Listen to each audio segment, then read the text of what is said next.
Mandasya Gananjana Shalakaya Chakshu Unmalatam Yaina Tasmai Shri Gurave Namaha. I was born the darkest ignorance to my spiritual master has kindly opened my eyes with a shining torchlight transcendental knowledge. I therefore offer my respectful obeisance to the Santos Lotus feet. Srila Prabhupada Ki Jai. So, we're continuing our reading of Bhagavad Gita, chapter 8, entitled Attaining the Supreme, text number 11. Text number 11. 11 or 12? Did we finish 11? Yes, the 12. Okay. Yeah. Okay. Yeah, we did. We finished the purport, didn't we? I was just thinking whether we finished the purport. We did. We did. Okay. Okay, text 12. Sarva dvarani samyamya. Sarva dvarani samyam. Manohridi narudyacha. Manohridi nirudacha. Murdnyadhayatmana pranam. Mudhanya dhatmana pranayam. Astito yogadaranam. Astito yogadharanam. The yogic situation is that of detachment from all sensual engagement, closing all the doors for senses and fixing the mind on the heart and the life here at the top of the head. One establish himself in yoga. Very deep. Yeah, this is all technical stuff. Yeah. This is a very mechanical system, as Prabhupada mentions in the beginning of the last purport in text 11. This is the practice is called Sat Chakra Yoga. Sat Chakra. They hold it on top of the head, is it? Yes, so that's the highest one. So it starts right from the feet right up to the top of the head. So Sat means 6. So 6 chakras, like, energy point. So 6 different energy points.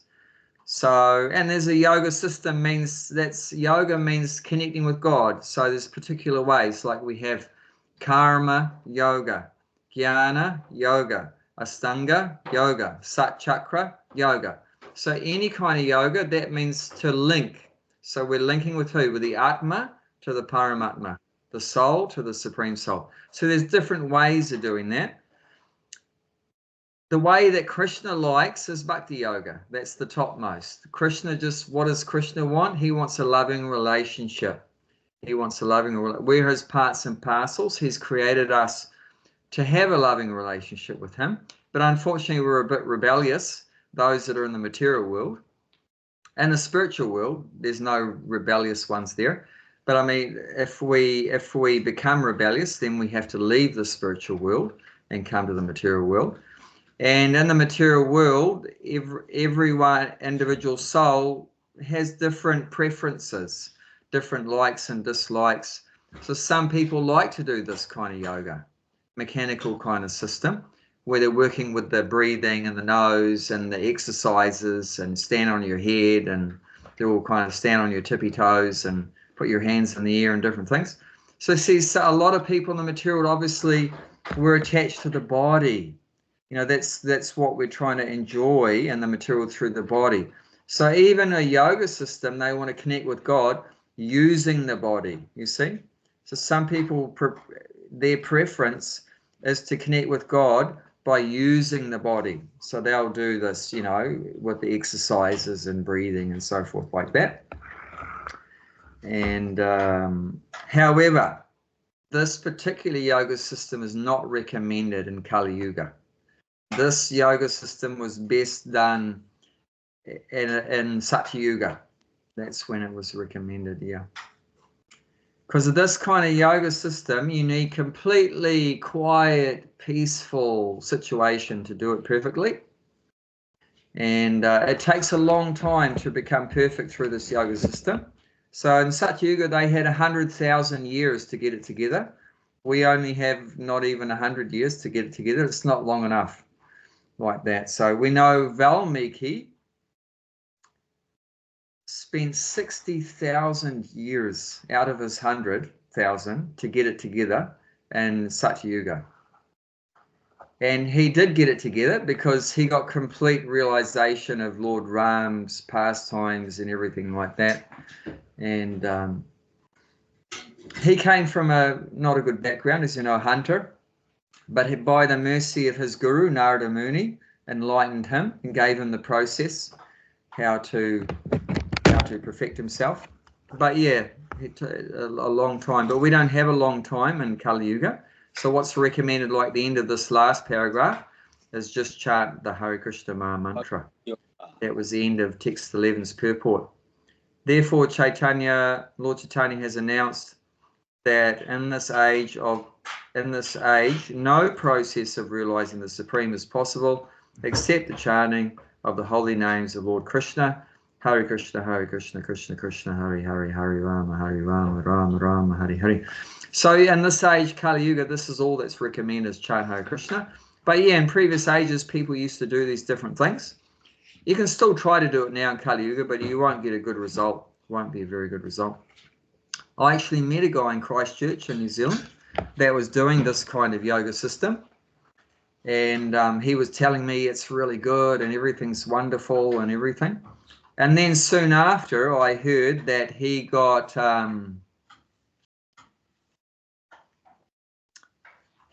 prostrate troubles. Prostrate. So men commonly have a problem with the prostrate. So passing urine and everything like that. So he ended up going to hospital. And how does this yoga system that we're looking at now, Sat Chakra, Stanga Yoga and all that, how is that going to work in hospital? Is it going to work very well? No. It's going to completely finish. No Sat Chakra Yoga in hospital. But you can chant Hare Krishna in the hospital. And I mean, I was in hospital a year ago and I was chanting Hare Krishna there. I was chanting Hare Krishna. I mean, it's still not easy, right? Because when you're sick, it's even hard to chant Hare Krishna. But still, there is a possibility. Or even if you can't chant Hare Krishna in hospital, some of your friends and family can come and chant to you, right? So it's said even at the time of death, right? And all the other senses have shut down. It means the eyes don't work often just before death, the eyes don't work. The tongue doesn't work. You can't eat anything and you can't speak. You can't speak and all these other senses don't work. However, it's said that the hearing works generally. Even the person just before they're dead, they can still hear everything what you're saying. They can't do. Sometimes you'll see the dying person, they might just move their hand or something just to show you that they're understanding, hearing what you're saying. But they won't be able to talk. They won't be able to talk and they might not be able to see, but they can hear. So that hearing sense is so powerful. So yeah, even if we can't chant, someone can chant in our ear. There's a particular place in Mayapur, if you're fortunate enough to be in Mayapur, and then if you die there in that place in Mayapur, it's said in that place that Lord Shiva goes to a person that's dying. If you die in that particular place, Lord Shiva goes there and he chants the holy name in your ear. And then you die and you go back to Godhead. Because, especially if not only if you hear the holy name in your ear, you go back to Godhead, but if Lord Shiva himself is chanting in your ear, there's no doubt you're going to go back to Godhead because he's known as the Param Vaishnav. He's like the topmost devotee. So if you've got a pure devotee, not only the holy name, but a pure devotee chanting the holy name in your ear when you're dying, there's no doubt you're going back to Godhead. So these are like certain holy places have special benefits that if you go to those places, you get so much benefits like that. So, but yeah, that's the best process. And that's why you want to make sure you have good relationships with devotees while you're alive. Because maybe if that's the case, that when you're on the way out, that they'll come, being pleased that you're a nice person and everything, nice devotee, come and help you out at that crucial time. Because that's the most crucial time, right? Is when we're leaving the body. So that's why we want to have nice relationships. One good reason is so that people will come and help us when we really need that help at the time of death. And that's what this chapter is particularly about, is what to do at the time of death, like that. Our whole life is actually meant to prepare us. According to Vedic culture, our whole life, the activities that we're doing, are meant to prepare us for that time of death. Yeah. Okay, so let's just look at the translation. The yogic situation is that of detachment from all sensual engagements. So what is the story with being detached? Because that's in all the yoga systems. Whether you're looking at this one, Astanga Yoga, Chakra Yoga, or even Bhakti Yoga, it's called Vairagya, or in this verse is using the word, what are we using? Detachment, confining, detachment. Yeah, samyam, controlling. So yeah, controlling or detaching. So, and all the yoga systems, you have to control the mind, you have to detach yourself from sensual engagements, from sense gratification. So what's the idea with that? So yoga means you want to connect with God. So if you want to connect with God, what else do you have to do?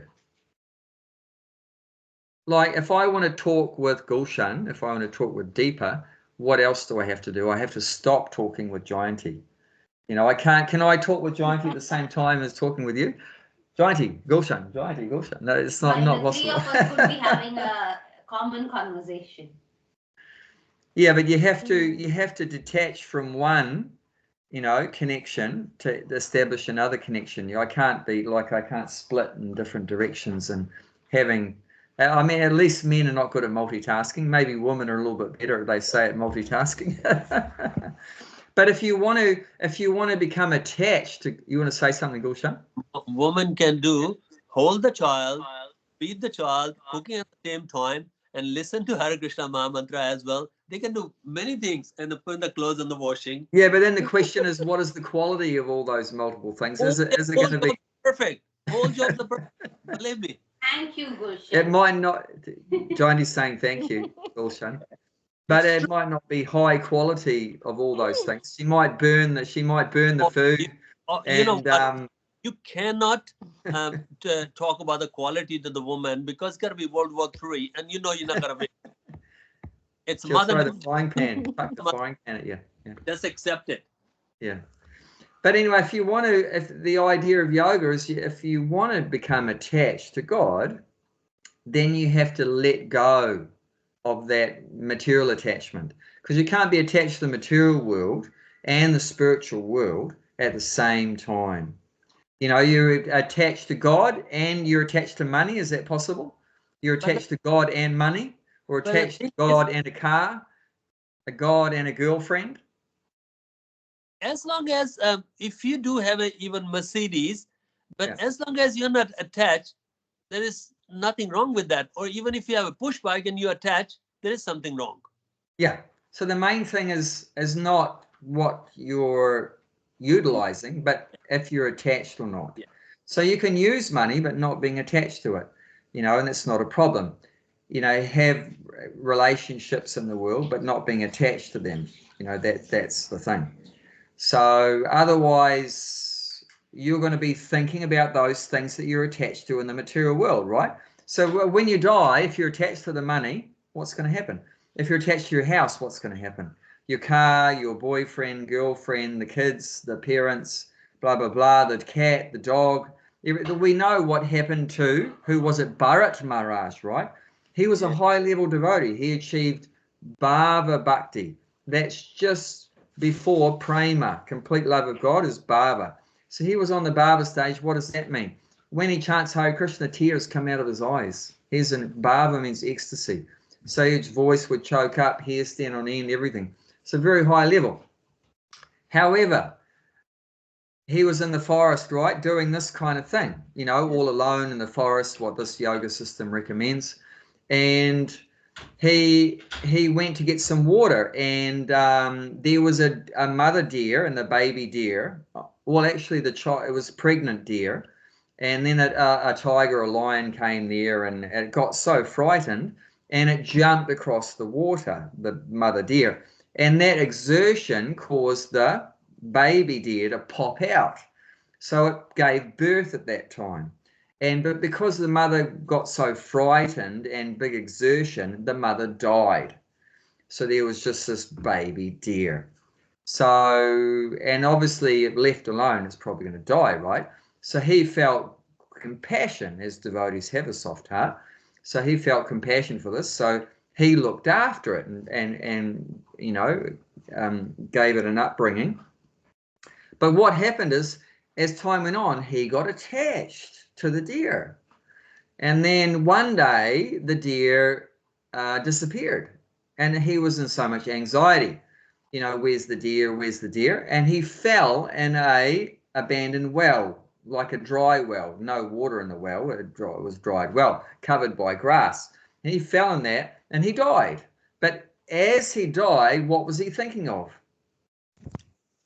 The deer. Should have been Krishna, but no, he'd become too attached to the deer, and he thought of the deer. And what did he become in the next life? Deer. A deer. You know, so that's the problem with material attachment. If those attachments are there while we're living, and then at the time of death, that's naturally what you're going to be thinking about, is what you're attached to. And then that's going to determine you're going to have another body and whatever, you know, it was. Again, the cycle. Again, the cycle. So in Vedic culture, we're trying to stop the cycle. So the recommendation is, doesn't matter what yoga system you follow, you want to practice detachment from all material things. And like I said, it doesn't mean you can't have a house and a car and money and so forth, but try not to be attached to them, you know, be detached like that. So we can still have relationships and everything, but you have to realize that it's temporary. Yeah. Yeah. It's including your family as well? Yeah, I mean, that's a difficult one. That's a difficult one.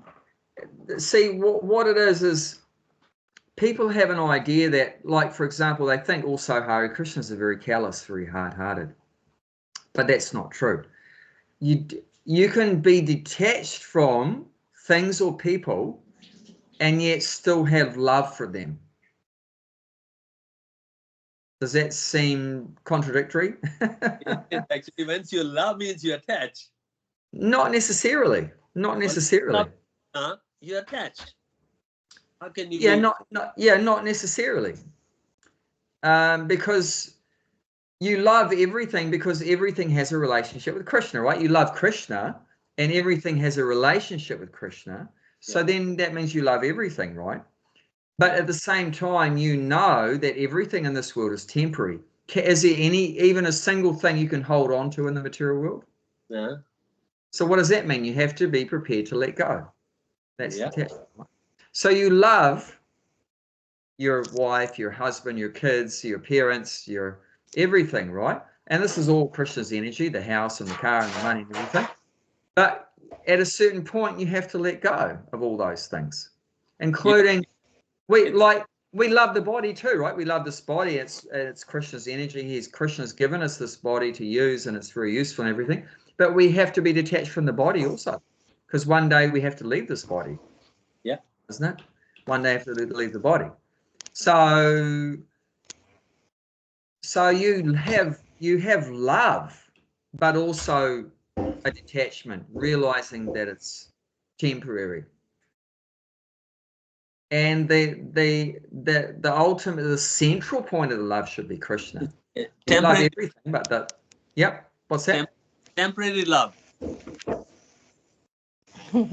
Well, like for example, Prabhupada said, we will meet again in the ISKCON in the spiritual sky. We will meet again in ISKCON in the spiritual sky. So that's how we can deal with it. That sure, in the material world, everything's temporary, but ultimately we're an eternal soul, and in the spiritual world, everything is eternal. So that's our real home.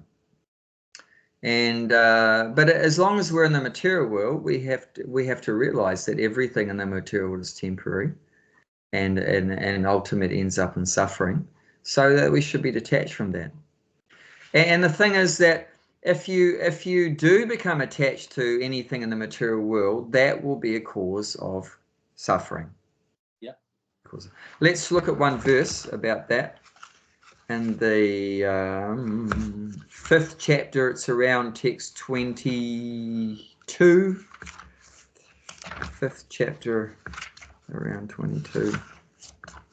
Intelligent person does not take a part in the source of misery, which are due to the contact with the material sense.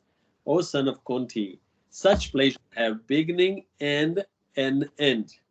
So there you have it. You know, so everything in the material has a beginning and an end. So saying an intelligent person does not take part in the sources of misery. What's the source of misery? Which is due to the contact with the material senses. So what is this? What does that mean? Material senses. That means the body, right? And others' bodies. Because the body, what is the body? The body is made up of senses, right? What is the body? That's eyes and an ears and a nose and a mouth. It's senses. And arms and legs and genitals and an anus. So this is all, it's a bag of senses. So it's a combination of different senses. That's what the body is. So basically you could replace that material senses with, so intelligent person does not take part in the sources of misery which are due to contact with the material body. You get that? That's what the body is, the senses. So we're trying to enjoy this body. How? By interacting with other bodies, you know, with our senses. And you have the senses, they are contacting with sense objects, right? So what the eye is a sense, and the sense has an object, sense object. What is the sense object? Sense object for the eyes is form, which is rupa. So rupa, or form, is the object for the eye, which is a sense, right? So every sense has a sense object. So that's according to this verse, that's the cause of misery. When the contact of the senses with the sense object. Like, what's the object for this eye is, say, for example, a beautiful woman, right? Or Mercedes or a BMW or whatever. Some form that the eye becomes attracted to a particular form. But these are the cause of misery. Why? Okay, so I'm looking at this beautiful woman and that's giving me pleasure. But yeah, that woman's form is temporary, has a beginning and an end. Okay, this eye is looking at the form of a car, but the car has a beginning and an end. You know, I'm looking at the house, but the house has a beginning and an end. You know, so everything that I'm looking at, which I'm trying to enjoy with these eyes, has a beginning and an end. You know, so, and the ear, what's the object for the ear? Listening. Sound. Sound is the object. And the tongue? Taste. So these are the things. This is causing the misery, right? Like, for example, people are attached to the taste of McDonald's, KFC, Burger King. That's the source of misery. You know, I'm eating some dead animal or whatever. I'm attached to that. But that's going to cause misery, both for my health and bad karma and so many things. So you can see how we get entangled in suffering through this connection with the senses and the sense objects. You know, and the genitals is driving us to have sex, and that causes so much misery like that. So all the senses, you know, can potentially be causing misery. However, so what can we do to avoid the misery? Well, instead of using your eyes to look at a beautiful woman, use your eyes to go to see Radha Gokulananda, because that's also rupa. You know, but that's a spiritual form, and our eyes contacting with that form of Radha Gokulananda is not going to cause us misery. That's going to be the cause of our liberation. You know, or my ears, instead of hearing the disco music, da da da da da da da da da, you know, and enjoying, you know, dancing and singing that, you know, listen to Hare Krishna, Krishna Krishna, Hare Hare, and that's going to be the cause of liberation, not the cause of suffering.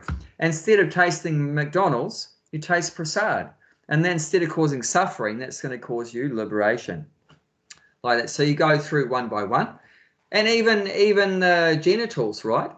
If you produce Krishna conscious children, you know what? If one of those children that you produce with your genitals becomes a pure devotee, that's your ticket back to Godhead. You know, like one of Bhaktivinoda Thakur's sons was Bhaktisiddhanta Saraswati, who is a pure devotee. So even just producing one son who's a pure devotee is your ticket back to Godhead, like that. And so anything, or your legs, right? If your legs walk to the casino, that's your ticket to hell, your ticket to suffering.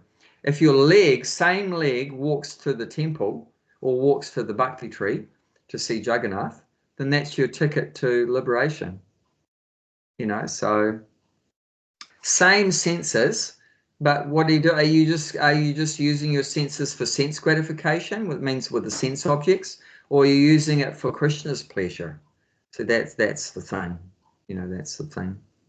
So, but we have to be careful, yeah, not to become attached to the material sense objects, you know, with our senses, with our body, because that can lead to suffering, you know, like that. And so like Prabhupada said, the scriptures say that human life is like a razor's edge. If you use your senses for sense gratification, you're gonna continue the cycle of birth and death. If you use your senses for Krishna's pleasure, then you're going to get liberated, go back to Godhead. So that's what it's saying here, that detachment from all sense engagements. So that's in every yoga system. Then you have to practice that detachment from material things. And even in our process, right? We've got one thing to do, which is recommended to do, a positive thing, and 4 things that we are recommended not to do, which means we've got to become detached from. So what's that? We're one positive thing to do, that's chant Hare Krishna, and 4 negative things that we should be detached from: meat eating, intoxication, illicit sex, and gambling. So what's that? That's detachment. So what does it mean? You know, and practically speaking, what's detachment? What's that process of detachment look like for a Hare Krishna? It means no meat eating, no illicit sex, intoxication, gambling. So those are 4 things that we're recommended to be detached from. Because why? And people say, well, why? Why do you can't you do those things? Because they're the source of misery. Yeah, we want to be detached from things that cause us to suffer, and those are the 4 main activities that are the sources of misery.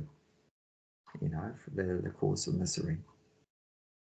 And so yeah, detachment is there in everything, and every yoga system. And like we mentioned last week, that if you were practicing any yoga system except for bhakti yoga, you would have to be celibate. You know, it means detached from the opposite sex. Only in bhakti yoga is the only yoga system that's so powerful you can still have a relationship with the opposite sex and make spiritual progress. Yeah. Like, for example, you've heard of Shankaracharya, right? Very famous, Shankaracharya. He was the head of the Mayavadis, the impersonalists. So, in his process, you have to be a brahmachari or a sannyasi. You can't. There's no grihasta. If you're a follower of Shankaracharya, you have to be a sannyasi or a brahmachari.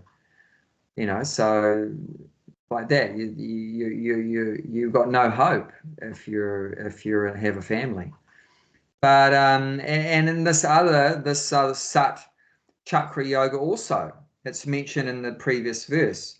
One practices celibacy. So So there you have it. You know, if you want to practice chakra yoga, you have to practice celibacy. Celibacy means no contact with the opposite sex. You know, but in bhakti yoga, it doesn't matter. You can be single or you can be married. It doesn't matter, because the process of hearing and chanting about Krishna is so powerful that you become naturally so attracted to Krishna, attached to Krishna, and you automatically become detached in all your material relationships and everything. And that knot in the heart of material attachment gets slackened off. You know, there was one very handsome young man in the time of Ramanuja 1,000 years ago in South India. He was very captivated by a woman that had beautiful eyes. And one day the whole Harinam party with Ramanuja was going past, and it's pretty hard to not notice a Harinam party. But this guy was so attracted to the girl, he didn't even notice the Harinam party. He was holding an umbrella over her to block the sun, to keep her in the shade. And he was so absorbed in her beautiful eyes and so forth that he didn't even notice the Harinam. So Ramanujacharya felt compassion for him, that he's so materially attached, that he asked his disciples to bring him over, and they had a talk, and he said, you know, that there's no one has more beautiful eyes than her. And Ramanuja said, well, if I can show you someone that has more beautiful eyes than your girlfriend, will you detach from her? He said, sure.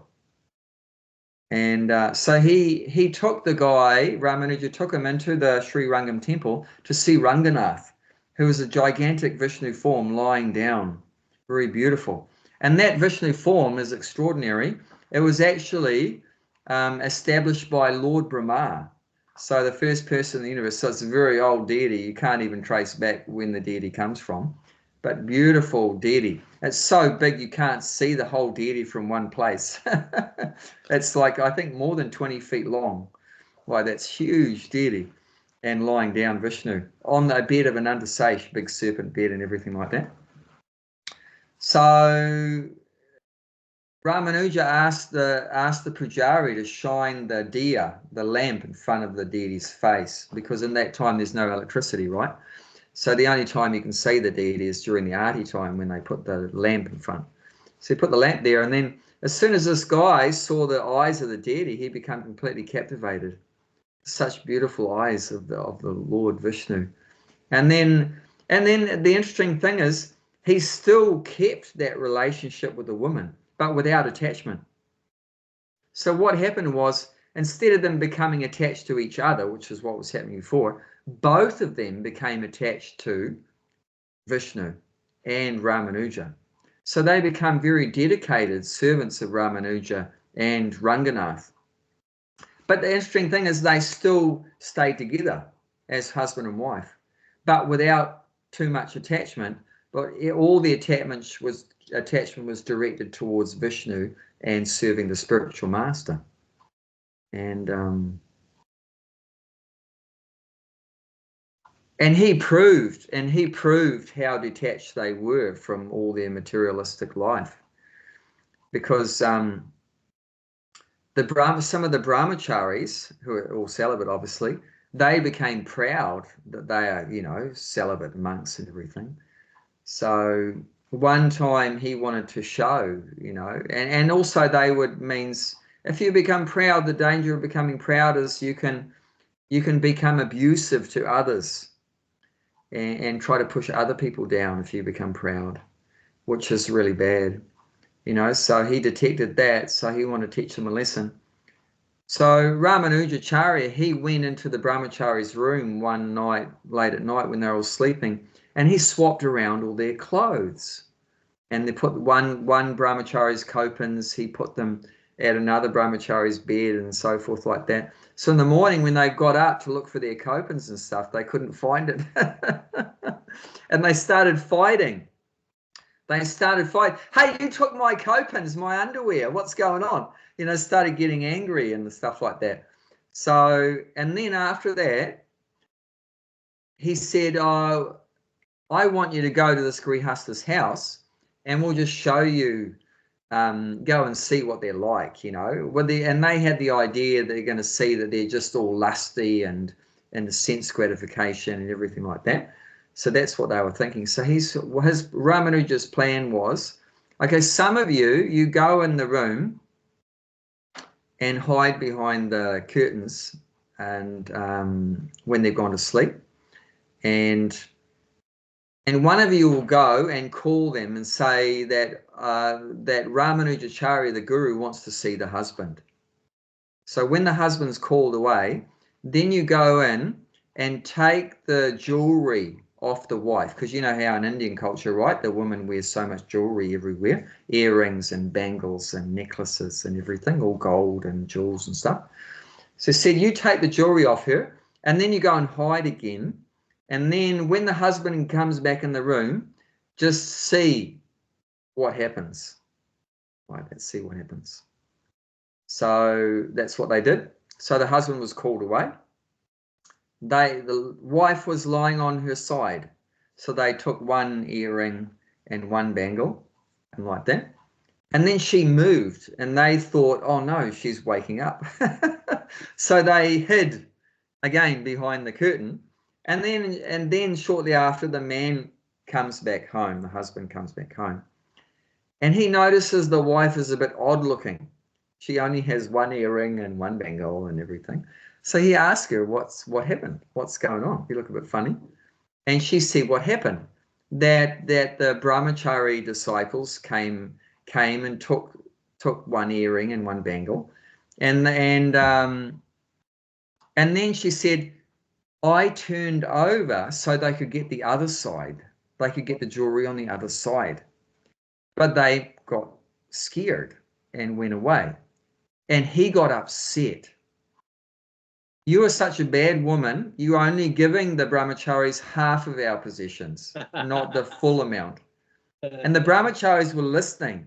They were so embarrassed. Yeah. They became attached to their kopans, which is like 5-cent piece of cloth. And these grihastas, family people, but they're so renounced, so detached, they're happily give away all their valuable jewelry to the temple. You know, she said, I thought that the temple must be broke.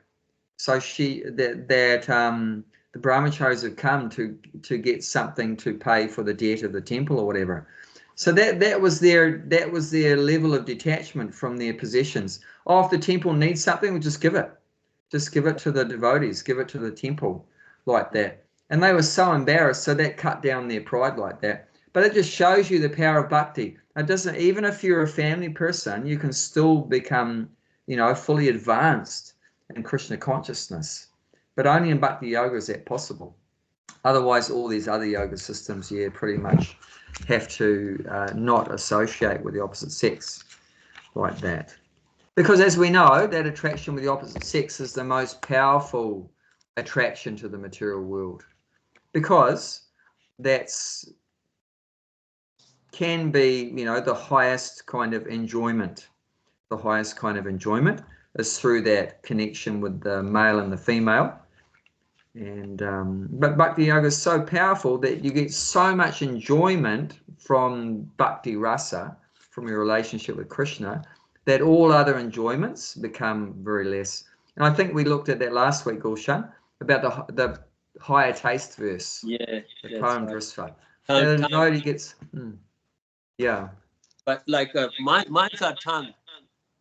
You know that for genital, if I don't use, I can live there, but without eating the food, I can't survive. Yeah, So yeah. that's my priority. Yes, yeah. Now the tongue is that's the most important part of the process. How we begin, you know, controlling the senses, is we start with the tongue. And it says if you can control the tongue, then all the belly and the genitals can get automatically controlled.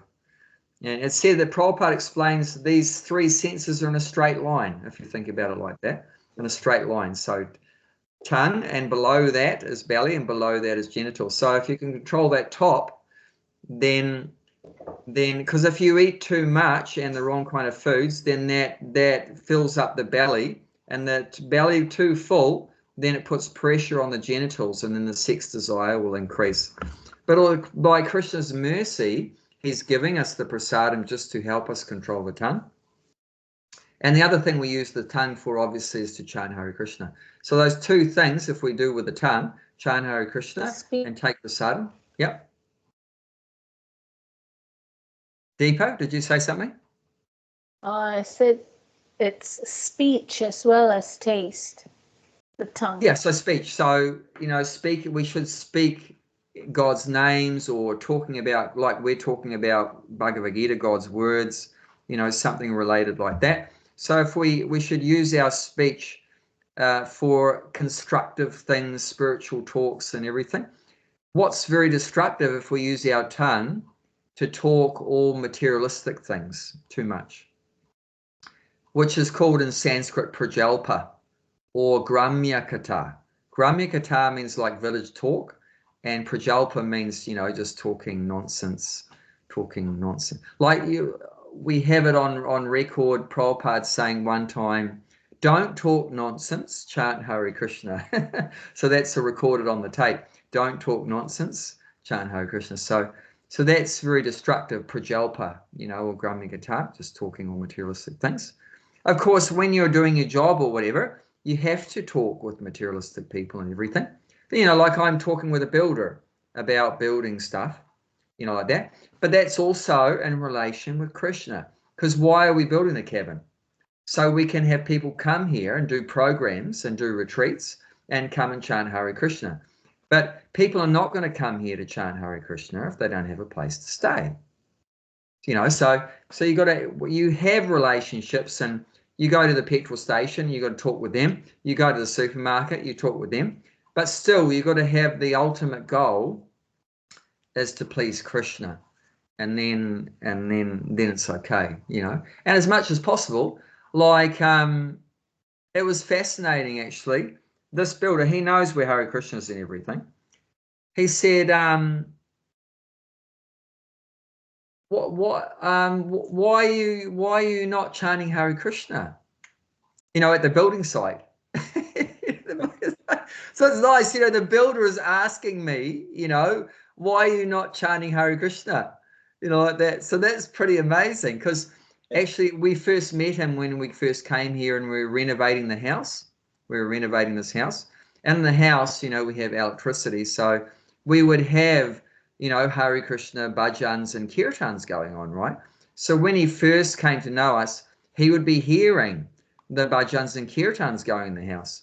But now we work on the cabin and there's no, device there. So he's not hearing it, and he's like missing it. And he's saying, why are you not chanting?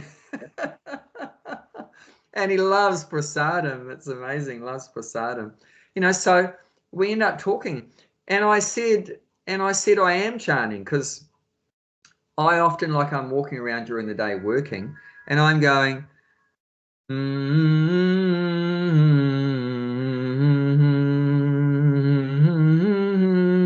so I'm humming the holy name. And then he couldn't believe it, because he hears me humming, but he never knew what the humming was. And then I put the Hare Krishna mantra into the humming tune, and then he got it. So actually I have been chanting to him, but in a way that was very subtle, like that. Because I didn't want to like shove it down his throat and just be loudly, chanting while he's trying to work and stuff like that. But actually I realized he likes hearing the holy name, and he loves, the prasadam, no doubt about it. And the other guy that's working voluntarily to help build the cabin, he's a neighbor. He said he mainly comes, in a joking way, he says, I mainly come because I like your food. So, and he's doing it for free. He's put hundreds of hours into doing work here, which would have costed me a lot of money. But he hasn't charged me anything, because he likes us and what we're doing, but also he loves prasadam, and what they cook at home is just horrible. You know, even the the builder, we ask him like, how, you know, how do you cook at home and like that. He says he doesn't use any spices, and he doesn't even use salt like for his vegetables. He doesn't even put salt. I mean, most people, let's face it, they don't even know how to cook. Do you realize that? Most people don't even know how to cook. I mean, Deepa, I mean, your husband's Ben is exceptional that he's a chef, but unless the person's a chef, then most people don't know how to cook. It's just there's no proper taste in the food most people eat, and so that then when they get to taste prasadam, it's like the taste buds go through the roof because the prasadam is so tasty compared to what they're eating otherwise. And the other guy, what he eats is just packet meals. He just opens his packet and heats it up in a pot, you know, so he doesn't cook either. He doesn't know how to cook either.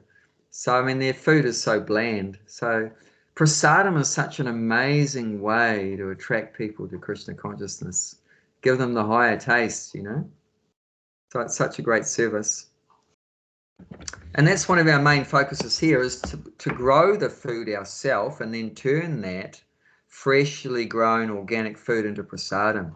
And it's so delicious, so tasty, and attract people to Krishna consciousness. And slowly through that, I mean, you might remember the very early days of the Friday, the Friday fest. Yeah. That in the beginning, you know, it was only a small number of people coming, but and mainly they would come later on, just before the prasadam was served. You might remember. You know, it was 6 till 7 was kirtan, and from 7 to 8 or whatever was prasadam. Yeah. And in the beginning, mostly people would turn up around 7 or a little bit 5 to 7, 10 to 7 for prasadam. And after they had prasadam for 1 week, 2 weeks, a month, 2 months, then what would happen? They start coming 6:15, 6:30, 6 o'clock. And then even we had some people came before 6 o'clock. But they didn't even want to miss one mantra. They wanted, even though get their seat, front row seat, even before 6. But that all started off from prasadam. Yes. You know, it didn't start off that everyone came at 6 o'clock for kirtan. In the beginning, no one had a taste for kirtan, but mainly everyone had a taste for prasadam. But through that, then slowly, and that's the formula. And Prabhupada knew that too. So Prabhupada introduced in the very beginning the Sunday Love Feast. It was called the Sunday Love Feast. And they made, under his direction, like they would make like 14, 15, 16 different preparations every Sunday. It was amazing. Like they would have puspan rice, means like really fancy rice with like fried cashews and fried paneer and raisins and spices and all kind of things in it, saffron and everything. And then they would have a dry sabji, a wet sabji. They would have puris and another savory and a chutney and raita and a nectar drink. They called it a nectar drink. And then they would have sweet rice and another sweet, at least 2 or 3 sweets. So altogether it was like 15 preparations like that, about that, every Sunday. People would come and they wouldn't want to go. They wouldn't want to leave. And they would just join. They would join the movement after having the love feast, you know. Because, I mean, who wants to go back to McDonald's after that, you know, or eating their boiled potatoes without salt, you know, after that? It's just too good, you know. And also they've eaten so much they can't leave. They can't walk. Prabhupada said, Kanti Bojan. Kanti means neck, right? Bojan means eating. So they'd eat so much. They're just so full. They just physically couldn't leave either. It was amazing, you know. But so in that way, like every week people were joining. Every week people were joining the temple. and then they'd shave them up. Imagine your energy to be like Prabhupada's, Srila Prabhupada's. Well, You I just have tried an to ability. follow. I just tried to follow what he did. You know, I mean, we're But not as good as him, you so have we an didn't have ability. 15 things. We're not as good as him, so But we you didn't have have an 15 things, but we had half a dozen things, and we tried to make it, as you know, as nice as possible. And you have an ability to. Jayanti was just reminding me, I think And, this morning, or we were talking about that, you know, and we mentioned about the eggplant parmesan, that people really like the eggplant parmesan and stuff. So yeah, we tried to put an effort in like that to make it nice and tasty. And we see what was the result. Can you remember what it was like? There was people outside the door, they couldn't fit in. And I remember, like, we had people sitting on the, you remember, Gulshan? Sitting on the steps outside on the pavement. Yes. And people would be driving past, seeing all this those flood of days, people, wondering what's going on, and then they would memories. stop their car and come out and come and have a prasadam. So that was just amazing. We just tried to follow Prabhupada's footsteps, and it was amazing. For me, it was just incredible. Coming to the point, we had over 100 Aussies, not 100 Indians, 100 Aussies chanting Hare Krishna. Yeah. You know, that's amazing. That's absolutely amazing.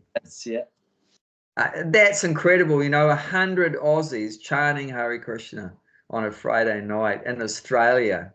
You know, not Indians and not in India. We but in need you Australia. back. We need you back to revive that. We need you back to revive that. But like anyone Seriously, can do we it, 'cause do. what was I doing? I was just simply trying to follow what Prabhupada did. You know, so any other Tom, Dick, and Harry can also follow what Prabhupada did. It's not me. There's no magic in me. The magic is in what Prabhupada said and what Prabhupada did. We just have to be sincere enough not to change anything and just stick to his instructions, try to follow his instructions. But and like Prabhupada, people would give Prabhupada so much credit. You spread Krishna consciousness all over the world. You wrote so many books. You established so many temples. And Prabhupada said, I don't take credit for any of that. He said, if you want to give me credit, I'll only take credit for one thing. You know what that was? I'll only take one credit. He didn't deviate from what his master said, told. Not 1 inch. Yeah. I didn't deviate 1 inch from the instructions of my Guru Maharaja. You know, so that's the thing, you know, and that's the thing that's not easy, you know, because we all like to speculate, you know, and change things, you know, like that. And you'll read it so much in the Bhagavad Gita. It says you have to give up mental speculation, you know. So this is what it is, you know. Our fertile, Prabhupada called it many times, you have a fertile brain. Fertile brain means, you know, he also mentions that mental concoction. So mental speculation, mental concoction, fertile brain. You'll read it many times in the purports and the verses like that. In the verses it says mental speculation. In the purports you'll read, Prabhupada says mental concoction. It's a fertile brain. So that's a disqualification. That's a disqualification. So I learned that right in the very beginning when I joined, is that you have to give up speculating. So actually, when I was a young bhakta, people would ask me a question, and if I was, unless I was absolutely certain about something, I would keep saying I don't know, I don't know, I don't know. And then devotees will get sick of me saying that. Oh, come on, you know, Bhakta Aaron, well, you keep saying I don't know all the time. I'm not sure, I don't know. And because I said, well, I don't know. If I don't know, I'm not going to say. I'm not going to say something that I don't really know.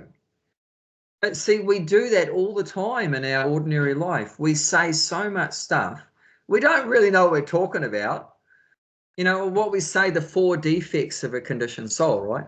We make mistakes. We have imperfect senses. We're subject to illusion, and we have a cheating propensity. So this is the cheating propensity. We talk about something like we know what we're talking about. Actually, we don't know what the hell we're talking about, but we talk like we know everything. Actually, it's just all cheating. We're just cheating. You know, we don't know. Oh, you know, it started off the universe from Big Bang, and then your great-great-grandmother was a monkey, and you know, you popped out of that. It's a load of rubbish, but we're just crooks. So I learned I have to stop that. No more of that. So I said, oh, what's happening here? I said, I don't know. I said, oh, come on, stop saying I don't know. But yeah, I don't know. I'm sorry. You know, so we have to work within that. So, but yeah, that's not easy. So, you know, Bhaktisiddhanta Saraswati had thousands of disciples, but hardly any of them, you know, stuck to that principle of giving up mental concoction, you know, and just sticking to what the Guru said, like that. So it can be done again. Can be done anytime. Friday fest. Or any day, Monday fest, Tuesday, Wednesday, Saturday, Sunday. But actually Friday was amazing because it was the perfect time, because people have worked hard during the week, Monday to Friday, and they're so fizzled out by Friday night, and they just want to relax and enjoy. They really want to, that's the main time, and materialistic people, they really want to try to enjoy is on Friday night, because they've suffered so much Monday to Friday with their hellish jobs and everything like that, and they just want to enjoy some sense gratification. So we put that there for them, a spiritual enjoyment, spiritual sense gratification, Friday night at the Bhakti Tree, and, you know, catch them when they want to enjoy. Okay, you want enjoyment? We'll give you the real enjoyment. You know, come and chant and have a big feast, and only for $10. You can't get anything for $10 these days. You can hardly buy a cup of coffee for $10 these days. We'll give you all you can eat for $10. It's like, it's just, you know, can't beat it.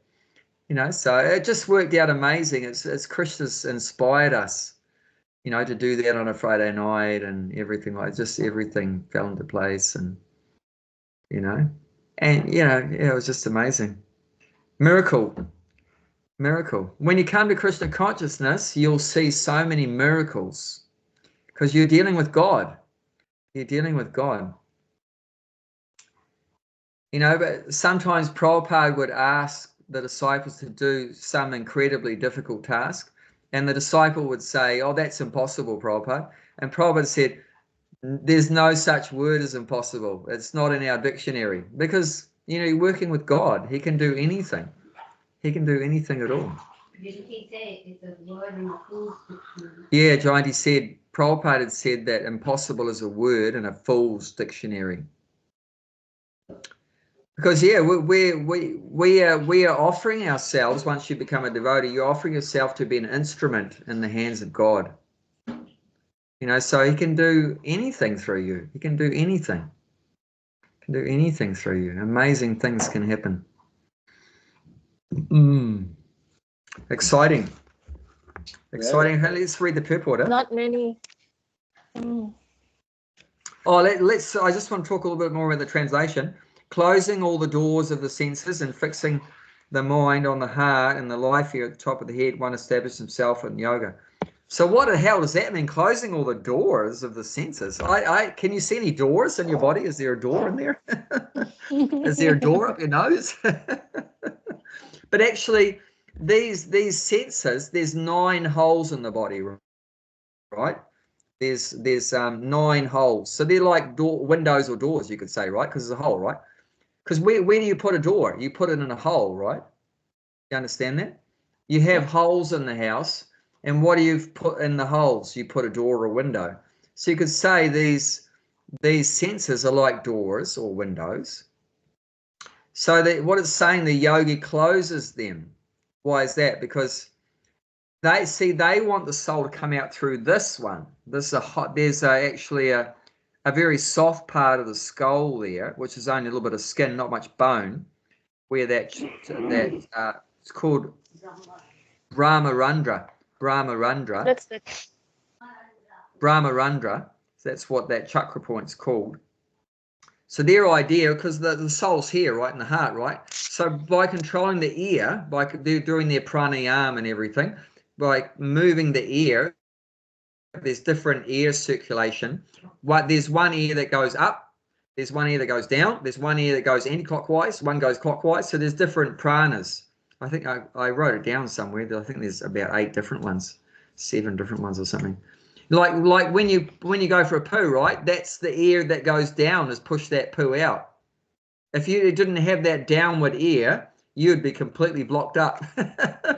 So thank you, Krishna, for the downward ear, you know, because otherwise, and when you go, you know, when you burp, that's the upward one, right? When you go, when you belch, that's the up one, you know. So we've got all these different ears going around. So they control that and manipulate that with the pranayama, and they try to push it up. But you don't want to have this door open or that door open or this door open, because it's going to pop out the wrong one. So they close everything, you know. So they have ways like you can like close, like, you see, I've closed them all. See, you can put that there, and you could close that, and then your other finger there, and you can close all the doors. And then they have a way, they put their ankle on their bum. They put their foot on their bum hole. So you don't want the soul popping out there. That's the worst one. That means you're going to hell. If you're like, often often people like in hospital and that, often when the soul leaves the body at the time of death, they'll be passing stool. So what that's indicated, if the person passes stool at the time of death, that the soul popped out there. The soul came out. That's not a good sign. That generally indicating the soul's going down like that. And so the yogis have that way of blocking all the doors, you know, like that, like I'm saying, so that there's only one door for the soul to go out of, and that's the top of the head. So that's what it means by blocking the doors, closing all the doors. So they're blocked all that, and this is the main thing, is they're fixing their mind on where they want to go, right? So some of these yogis, they're not pure bhakti yogis, so they might fix their mind, okay, I want to go to Chandraloka. So they push it out, but you've got to be thinking of where you want to go, because no point pushing it out, but you don't have a goal. You've got to see, very important, and even materially speaking, if you want to progress materially, what to speak of spiritually, you've got to have a goal. Where do you want to go, Gulshan? Where do you want to go, Deepa? You know, what's your goal? You got to know what your destination is. So when you're pushing the ear up and blocking all the holes, you got to fix in your mind, what's your destination? So okay, I want to go to Chandraloka, one will say. So okay, when he pushes it out, he'll go to the moon planet. Oh, I want to go to Suryaloka. Okay, he'll go to the sun. Oh, I want to go to Indraloka. Okay, he'll go there. Oh, I want to go to Vaikuntha-loka. You know, okay, go there. I want to go to Goloka Vrindavan, Sri Goloka Vrindavan Dham, and be with Radha Shamsundar. And then you can go there. You know, so you got to decide when your mind, fix that in your mind where you want to go. And we should work that out now, what your goal is. And in Sanskrit, it's called prayojana. Prayojana means your goal. Very important if you want to progress. You know, and what did Prabhupada say? You know, it's in, and he wrote the title of the magazine. You know, it's in the books. Back home, back to Godhead. You know, back to Godhead. You know, so it's very important to have that goal. Otherwise, what are you going to do? We say tread water, go around in circles. You know what I mean? Well, you know, we just say whole life. You know, we have heaps of people like that around here. They just smoke drugs and waste their whole life because they don't have a goal. And if I have an image of Krishna, if just, you know, picture him, I wonder where I'm going. Don't know. Yeah, we don't exactly know where we're going to end up. But the first thing we have to do is have a goal, you know, and whether you reach the goal or not, that's in Krishna's hands, you know, partly at least. You know, we know from Mother Yashoda tying up Krishna, right? It was half Mother Yashoda's job and half Krishna's job, you know, and then that sorted it out. So, you know, we try our best, but part of our trying our best is you've got to have a goal. What do you want? And Krishna in your heart, wants to know, okay, Gulshan, what do you want? What do you really want? You know, deeper, what do you really want? He wants us, you know, to do like that. And then he can facilitate that, you know, if But it's sometimes we don't know what we want. so that is the problem. And that why don't you know what you want? That's ignorance. So No, that no, it's ignorance not you like have to remove. that. Yeah. It's not like that. Yeah. You're like, I Can don't you hear know- what she's saying? I don't Yeah. know whether I want to go to Golaka Vrindavan or I want to go to the Vaikuntha planets. I mean, I want to be with Krishna, but Yeah. he's got various forms and everything, right? So, I mean, he's like the spiritual world is so huge as well. So, it's Yeah, like, if you don't know where you want to go, you haven't heard enough about Goloka Vrindavan, because there's no place better than Goloka Vrindavan. Vaikuntha is like nothing. You know, you haven't read enough about Srimad Bhagavatam. That's the problem.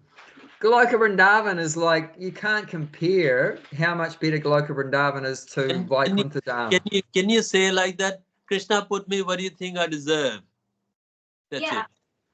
True, but also he wants to see what we want. yeah. See, Yeah. he's a person, and we're also persons, and he treats us very personally. He wants to know what you want. You know, of course, we say, I'll do whatever you want, but he also wants to know how does a boy want to serve Krishna? Krishna wants to know that, you know. How does a boy want to serve Krishna? Like that. So how does Gulshan want to serve Krishna? You know, what do you want to do deeper for Krishna? You know, it's not just, oh, Krishna, I'll do whatever you want. No, but he wants you to also give your heart to him. You know, what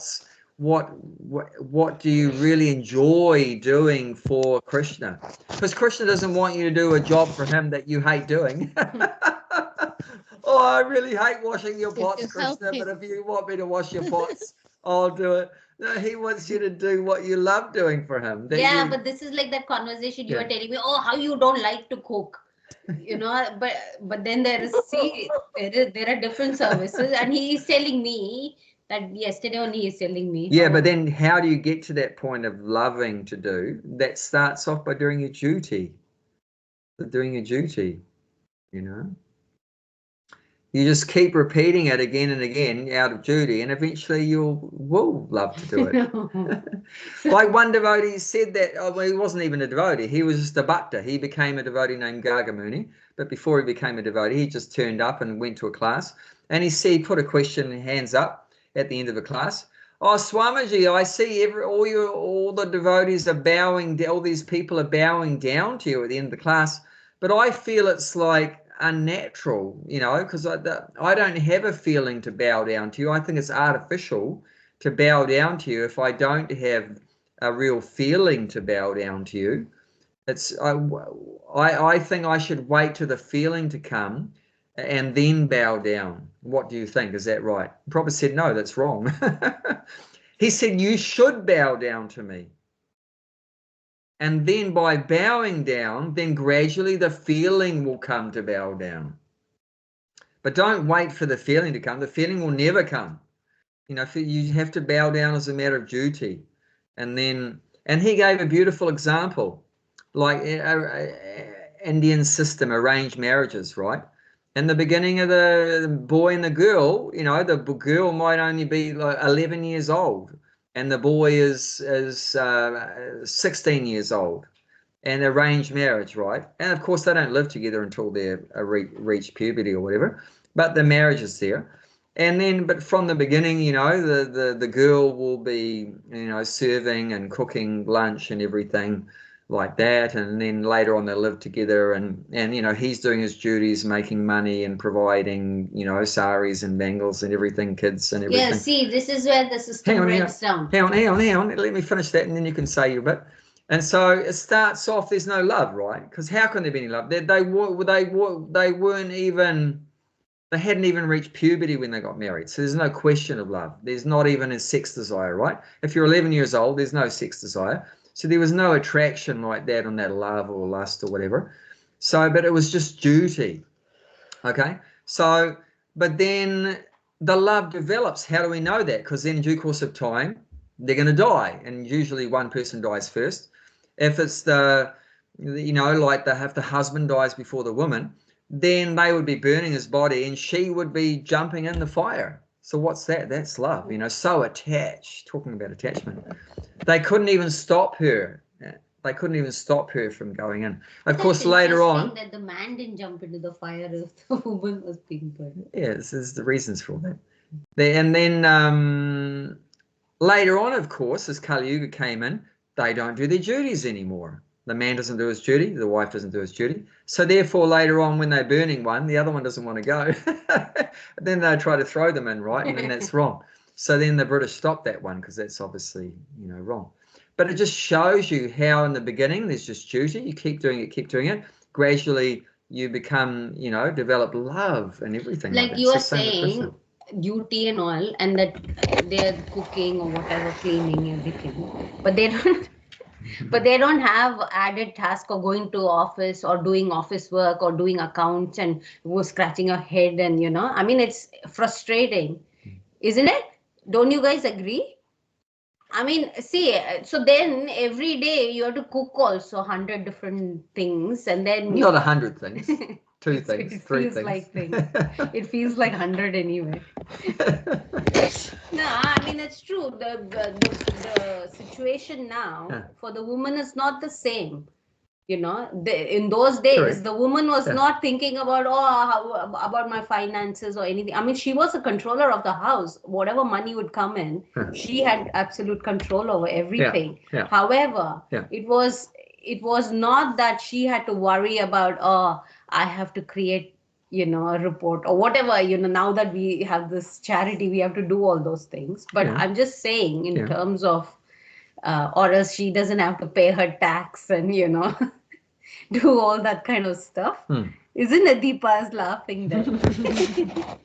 But the point is that eventually what Krishna wants to see is, you know, what do you really like doing for me? What do you really want to do for me? So we all need to get to that point. And Prabhupada said ultimately what your nature is, what you're good at doing and what you like to do.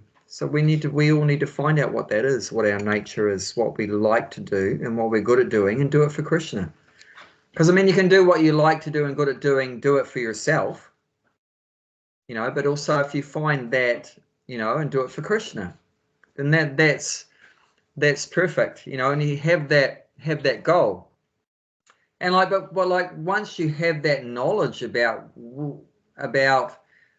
what Krishna looks like and where he lives, and like Prabhupada said, we know what God's name is, we know what his address, where he lives, you know, we know, you know, who his friends are, we know what he eats, and we know everything like that. So we have so much information, but the problem is, if people are ignorant of that, they don't know what he looks like, where he lives, they're not going to be attracted to that. Then they want to go to Chandraloka, Suryaloka, or heaven, or whatever, or come back again to the earth and different things, because they don't have that knowledge. So it's very important. You know, so everyone should read Krishna book and get to know about what's it like in the spiritual world. But I agree about, I laughed about this thing that you said in terms of, oh, Krishna, you know, you just tell me what I have to do. Oh, you want me to wash pots? Oh, no.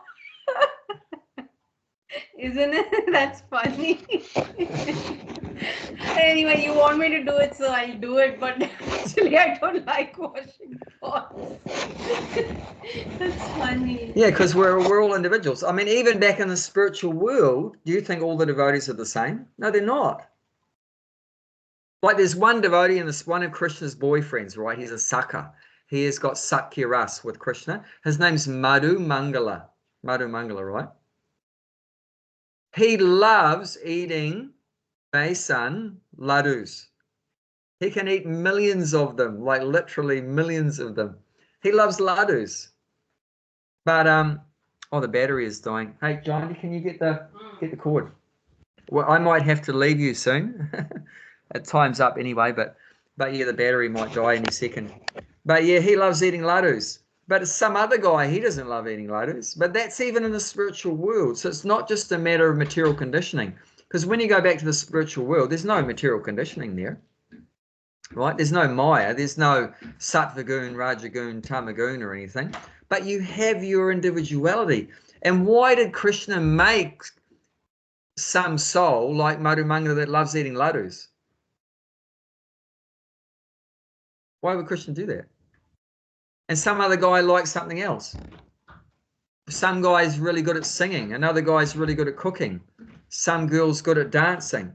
Why does Krishna create us all so different? Variety.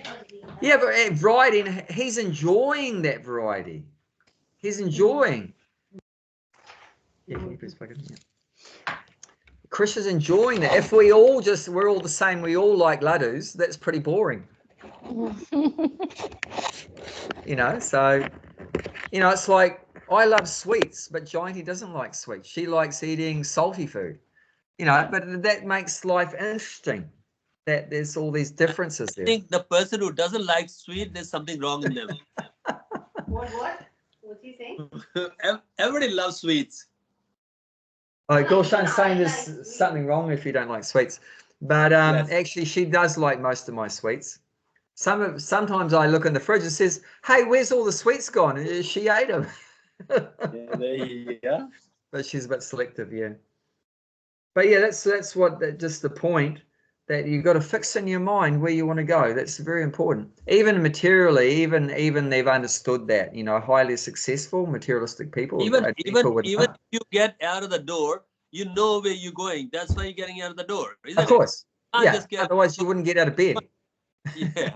And like you get in the car, but you know you're going to work or Bhakti Tree or Uber. Whatever you're doing there, you know that. Otherwise, you won't no need to get out. So same thing is that. You put in that, yes, I want to do that. Okay. And then Krishna is there, he witnessed it. Okay. Beautiful. Yeah, it's so important.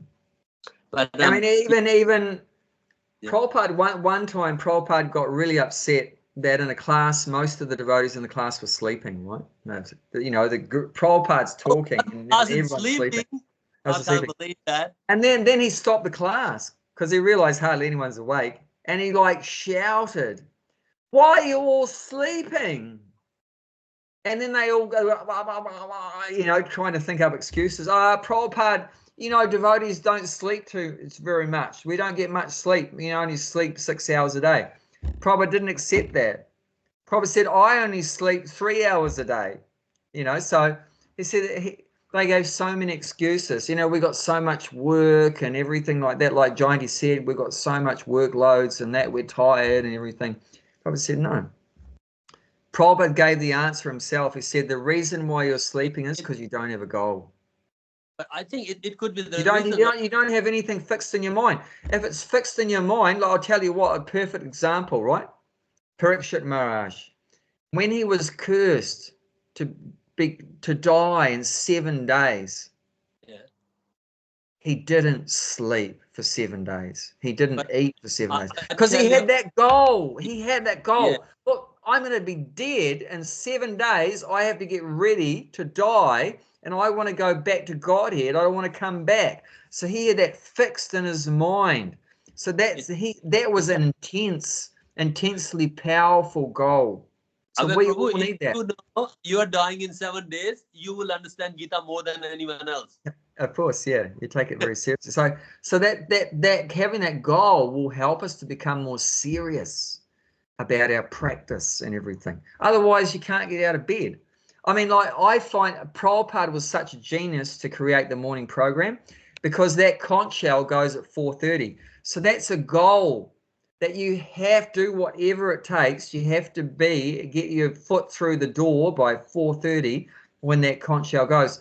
I find it so helpful. Like now I struggle because I don't have a conch shell going off at 4:30 that I struggle to get out of bed.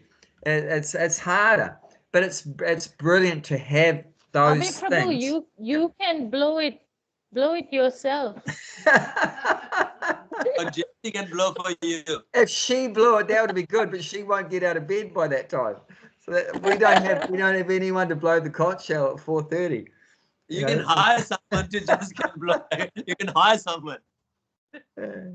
But you can see it's so important to have goals, you know, fixed in our mind. And that's going to help us materially to be successful, but also spiritually. Very important. Anyway, we don't take up too much of your time. Lovely to see you both. Yeah. You have a great week. And we'll miss next Thursday and be back again the following one. Okay. Did anyone wants to say anything? Either of you have any comments or questions? Chant and be happy. Eat prasadam and chant. That's it. The rest will And you've got the Brahma Jyoti behind you again, Gulshan. The Brahma Jyoti's coming out of your head. Hey, rest things will come in place. Chant and be happy. And Deepak, come to Bhakti Tree and have some prasadam. You don't come here often, as you used to be. Okay? All right. Now, Okay, you all take care. Hare Krishna. Hare Krishna.